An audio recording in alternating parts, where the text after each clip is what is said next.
Hello friends. आप सबके मन में ये आ रहा होगा कि मैम पीएसआईआर का सिलेबस तो करवाइए पहले। करवाऊंगी बट क्योंकि प्रीलिम्स नज़दीक है एंड मेरे पास काफ़ी मैसेजेस ईमेल्स और कॉल आती है कि मैम प्रीलिम्स में तो जीएस निकल रहा है पर सीसैट नहीं क्वालिफाई हो पा रहा। देखो, साल भर आप है ना जीएस पढ़ते हो बट सीसैट की वजह से आपकी पूरी मेहनत वेस्ट हो जाती है, तो वो काफ़ी डिप्रेसिंग होता है। बट जीएस के साथ थोड़ा सी सेट पर भी ध्यान देना चाहिए। आजकल क्वेश्चंस बहुत ज़्यादा ट्रिकी होते जा रहे हैं। एप्टीट्यूड या logical reasoning needs practice, but comprehensions की कोई भी बात नहीं करता। कॉम्प्रिहेंशंस रीड करना is a time taking process. Exam में we don't have time, specially after solving aptitude. हमारे पास मुश्किल से 40 to 50 मिनट्स रह जाते हैं। तो मैं आपके साथ अपना एक ऑब्जर्वेशन शेयर करती हूँ, इससे आपकी काफ़ी हेल्प होगी कॉम्प्रिहेंशन सॉल्विंग में, बिना पूरा पैसेज पढ़े। हाँ, आपने बिल्कुल सही सुना, बिना पूरा पैसेज पढ़े। देखिए, कहीं कहीं किसी क्वेश्चंस में आपको पैसेज रीड करना पड़ सकता है, बट जैसे आप ऐसे समझ सकते हैं कि 25 क्वेश्चंस आ रहे हैं कॉम्प्रिहेंशन के, तो 20 to 21 क्वेश्चंस करीब आप बिना पैसेज पढ़े सॉल्व कर सकते हैं। इससे आपका काफ़ी टाइम बचेगा एंड आप ज़्यादा से ज़्यादा नंबर को एस्पायर कर सकते हैं। तो चलिए स्टार्ट करते हैं। देखिए, सबसे पहले ना आप ये अज्यूम करना कि आप जीएस के एमसीक्यू सॉल्व कर रहे हैं। जीएस की नॉलेज को अप्लाई करना है यहाँ पे। फिर एक्सट्रीम स्टेटमेंट्स जो कि नेगेटिव हो या क्रिटिसाइजिंग हो, तो उनको भी जनरली हम रॉन्ग मानते हैं।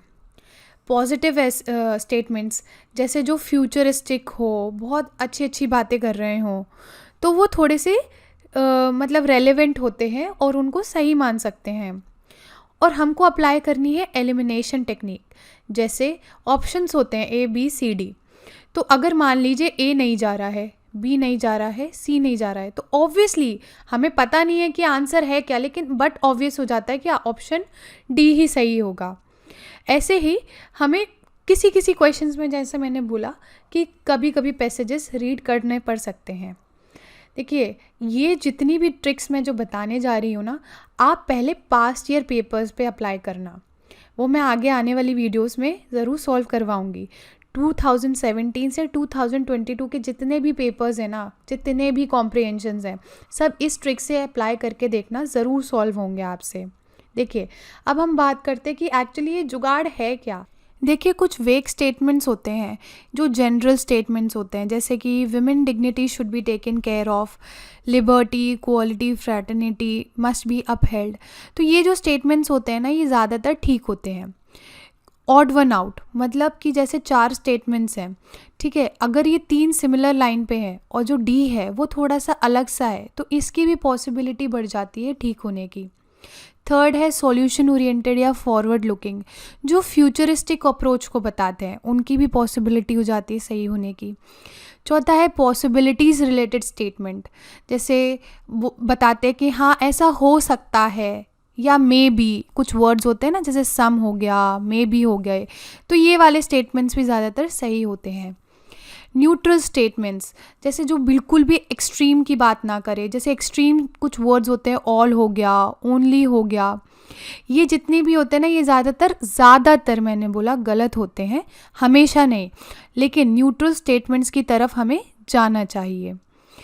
अब देखिए, कुछ हम एलिमिनेटर्स की बात करेंगे जो ऑलमोस्ट मतलब मोस्ट ऑफ द टाइम वो गलत ही होते हैं। कुछ वर्ड्स हो गए जैसे strong, most, exquisite, important, only, ये ज़्यादातर अगर स्टेटमेंट्स में देखें तो वो स्टेटमेंट्स आप ऐसे लगा सकते हो कि गलत होगा, लेकिन लॉजिकली ज़रूर सोचना कि वो स्टेटमेंट कह क्या रहा है, ठीक है। और प्रैक्टिकली इलॉजिकल या इरैशनल स्टेटमेंट्स जो होते हैं वो ज़्यादातर गलत होंगे, ठीक है। अगर कुछ स्टेटमेंट्स आ जाते हैं जो बिल्कुल ऐसा लगता है कि अरे यार ये तो पैसेज में है ही नहीं या पैसेज में हो ही नहीं सकता, तो वो स्टेटमेंट्स आप एलिमिनेट कर सकते हो। नेगेटिव स्टेटमेंट्स हमें हटाने हैं, जो हमने शुरू में भी बात करी थी। और एक होता है सेल्फ जस्टिफाइंग स्टेटमेंट्स, मतलब जैसे ऑप्शन ए में दे दिया है कुछ फैक्ट, ठीक है, और ऑप्शन बी में ना उस फैक्ट को जस्टिफाई कर रहे हैं, तो ज़्यादातर है ना वो जस्टिफिकेशन गलत ही मान के चल सकते हैं अपन। कॉज एंड इफेक्ट वाले स्टेटमेंट्स हो गए, ये ना सेल्फ जस्टिफाइंग स्टेटमेंट्स होते हैं जो ज़्यादातर गलत होते हैं। देखिए यहाँ ना मैं 2022 के पेपर से कुछ क्वेश्चंस सॉल्व करवाऊंगी, लेकिन उनमें से मैं ये भी बताऊंगी कहाँ कहाँ आपको ज़रूरत थी पैसेज को रीड करने की। तो चलिए स्टार्ट करते हैं। पहला पैसेज ये रहा, इसको अभी हम नहीं पढ़ेंगे क्योंकि हमारा मेन मोटिव यही है कि बिना पैसेज पढ़े हम कैसे क्वेश्चंस को सॉल्व कर सकते हैं। देखिए क्वेश्चन ये है, unsustainability in production pattern is due to which of the following. पहला है heavy dependence on fossil fuels. Fossil fuels पे ज़्यादा डिपेंडेंस मतलब ये है अनसस्टेनेबल, ठीक है, तो मतलब ये सही हो सकता है। Limited availability of resources, obviously resources बहुत ज़्यादा लिमिटेड हैं, तो अगर हम रिसोर्सेज पे ज़्यादा डिपेंडेंट रहें तो ये भी अनसस्टेनेबल रहेगा। एक्सपेंशन ऑफ रिसाइकलिंग, रिसाइकलिंग ना एक सस्टेनेबल मोड ऑफ प्रोडक्शन होता है, तो यहाँ पे अनसस्टेनेबिलिटी वाली बात ही नहीं है। तो आंसर क्या हो सकता है? आंसर हो सकता है 1 और 2। देखिए बात वही है कि जीएस की नॉलेज को आपको अप्लाई करना है। चलिए सेकंड क्वेश्चन देखते हैं। Developed countries can support developing countries transition to sustainable human development by making clean energy sources available at low cost. ये तो अच्छी बात है ना, अगर डेवलपिंग कंट्रीज़ को एनर्जी सोर्सेज कम कॉस्ट में देंगी तो ये चीज़ अच्छी है, तो ये हो सकता है। Providing loans for improving their public transport at nominal interest rate, ये तो और भी अच्छा हो जाएगा। अगर कम इंटरेस्ट रेट पे हमको टेक्नोलॉजी मिलेगी पब्लिक ट्रांसपोर्ट के लिए, लोन्स मिलेंगे, तो ये डेवलपिंग कंट्रीज़ के लिए बहुत हेल्पफुल होगा, ये भी हो सकता है। Encouraging them to change their production and consumption patterns. देखिए इनकरेज करना मतलब जो कुछ पुराना पैटर्न होगा जो ऑब्सोलीट हो चुका है, जो थोड़ा सा अनसस्टेनेबल है, अगर डेवलपिंग कंट्रीज़ को इनकरेज करेंगे कि अपना प्रोडक्शन पैटर्न को थोड़ा अच्छा कर लो, तो ये भी अच्छी चीज़ है। तो मतलब यहाँ आंसर क्या हो सकता है? 1, 2 और 3। अभी आपने देखा कैसे हमने बिना पैसेज पढ़े टाइम को सेव किया एंड सारे 2 क्वेश्चंस को सॉल्व किया है। चलिए अब हम देखते हैं अगला पैसेज। देखिए ये है अगला पैसेज, अब हम इसको रीड नहीं करेंगे, डायरेक्ट क्वेश्चन पे आते हैं अब हम।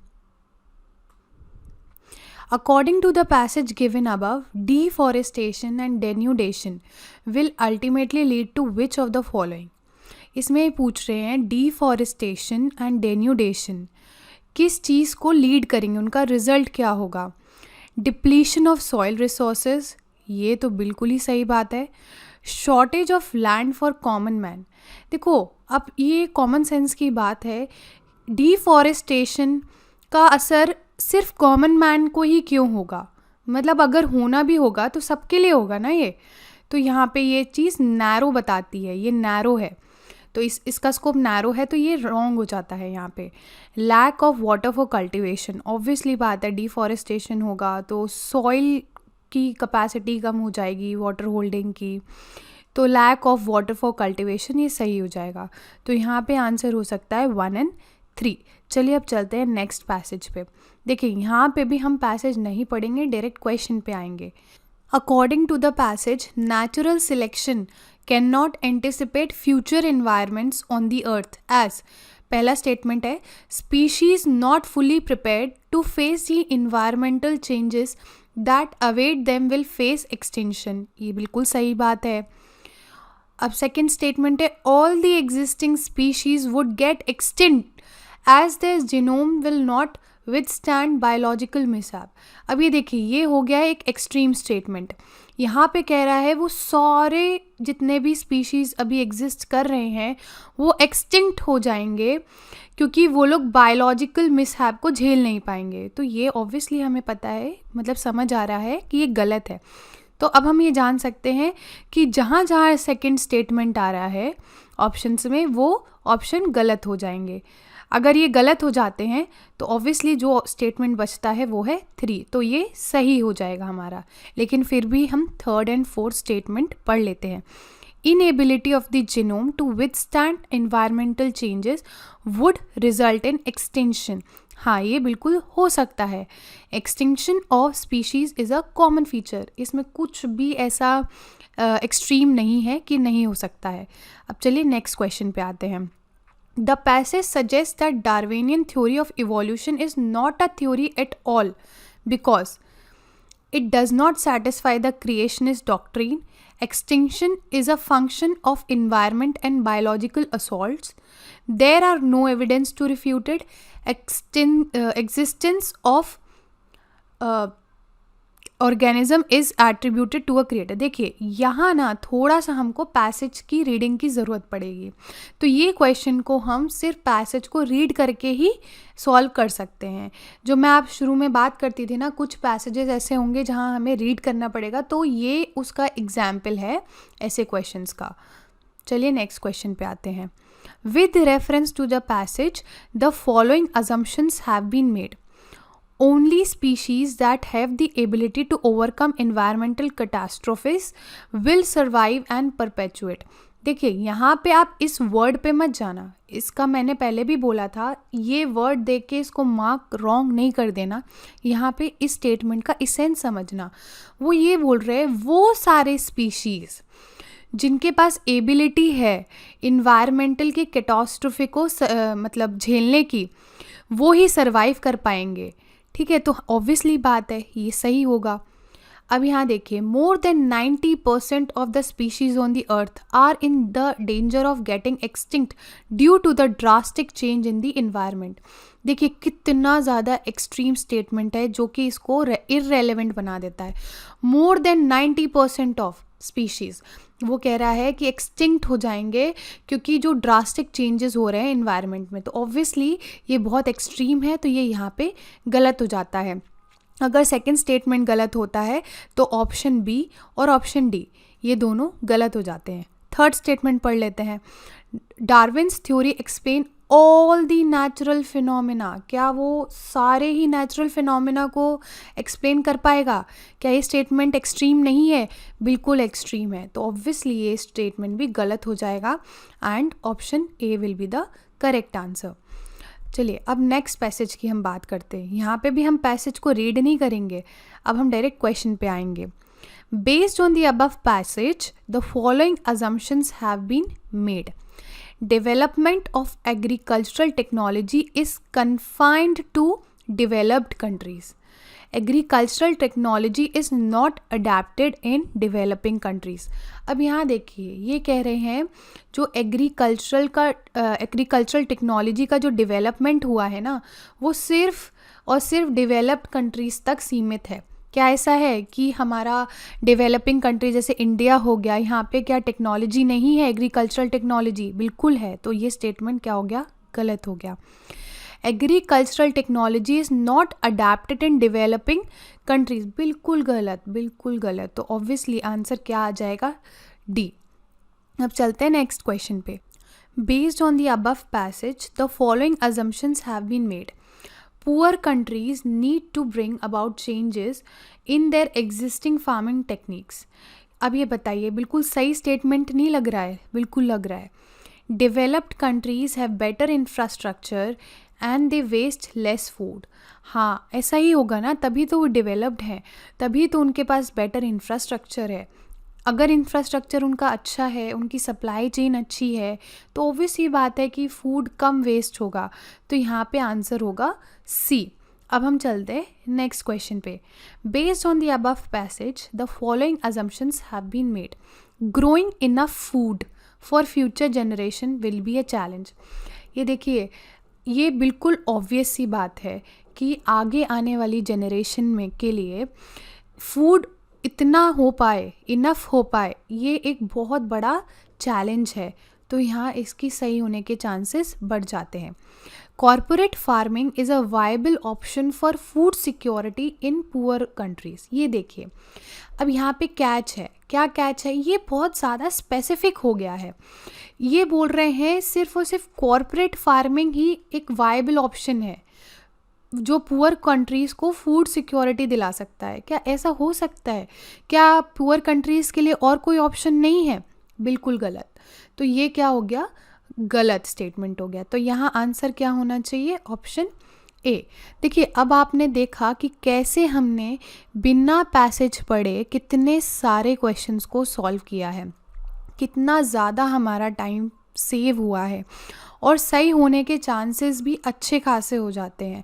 मैं आपसे कह सकती हूँ कि हाँ, 80 to 90% हम इससे एक्यूरेसी के साथ पैसेज को सॉल्व कर सकते हैं। आने वाले टाइम में मैं और भी ज़्यादा क्वेश्चन सॉल्व करवाऊँगी एंड पूरी कोशिश करूँगी 2017 से लेके 2022 तक के जितने भी कॉम्प्रिहेंशंस हैं, इसी ट्रिक के साथ हम सॉल्व करें इसी सीरीज़ पे। Thank you friends, thank you very much.